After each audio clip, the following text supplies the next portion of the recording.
আসসালামু আলাইকুম এভরিওয়ান। আপনারা সবাই কেমন আছেন? আশা করি সকলেই ভালো আছেন। আজকের ভিডিওটা আমি নিয়ে এসেছি আপনাদের জন্য।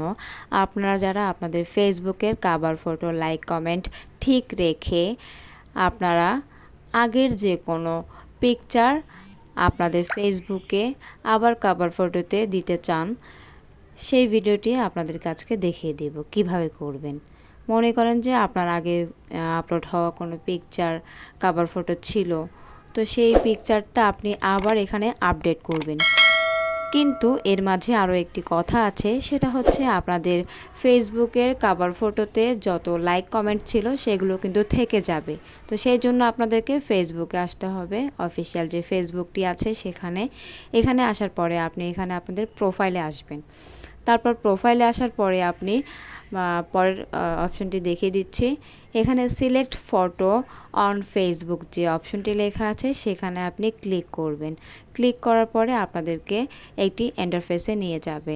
তারপরে গিয়ে আপনাদের এখানে উপরে লেখা আছে অ্যালবাম। এই অ্যালবামে আপনাদেরকে ক্লিক করতে হবে। ক্লিক করার পরে আমরা যেহেতু কভার ফটো আপডেট করব লাইক কমেন্ট ঠিক রেখে, সেই জন্য আমরা আমাদের কভার ফটোর যে অপশনটি আছে সেখানে আমরা ক্লিক করব। তো সেইখান থেকে আমরা আমাদের আগের যে কভার ফটো ছিল, লাইক ছিল, কমেন্ট ছিল, সেগুলো এখানে আপডেট হওয়ার সাথে সাথে সেই আগের লাইক কমেন্টগুলো এখানে চলে আসবে। তো আমার এই পিকচারটিতে 2টো লাইক ছিল, তো আমি আপডেট করে দিয়েছি। এখানে আপনি আপনার চাইলে এই অপশনটি ক্লিক করে আপনারা আপলোড করতে পারেন। যদি করেন তাহলে আপনাদের ফেসবুকে যত বন্ধু আছে তাদের কাছে পৌঁছে যাবে, তারা দেখতে পাবে। আর যদি না চান তাহলে টিকমার্কটি তুলে ফেলবেন। এরপরে গিয়ে আপনি সেভ অপশনে ক্লিক করবেন। ক্লিক করার পরে গিয়ে আপনারা স্ক্রল করবেন।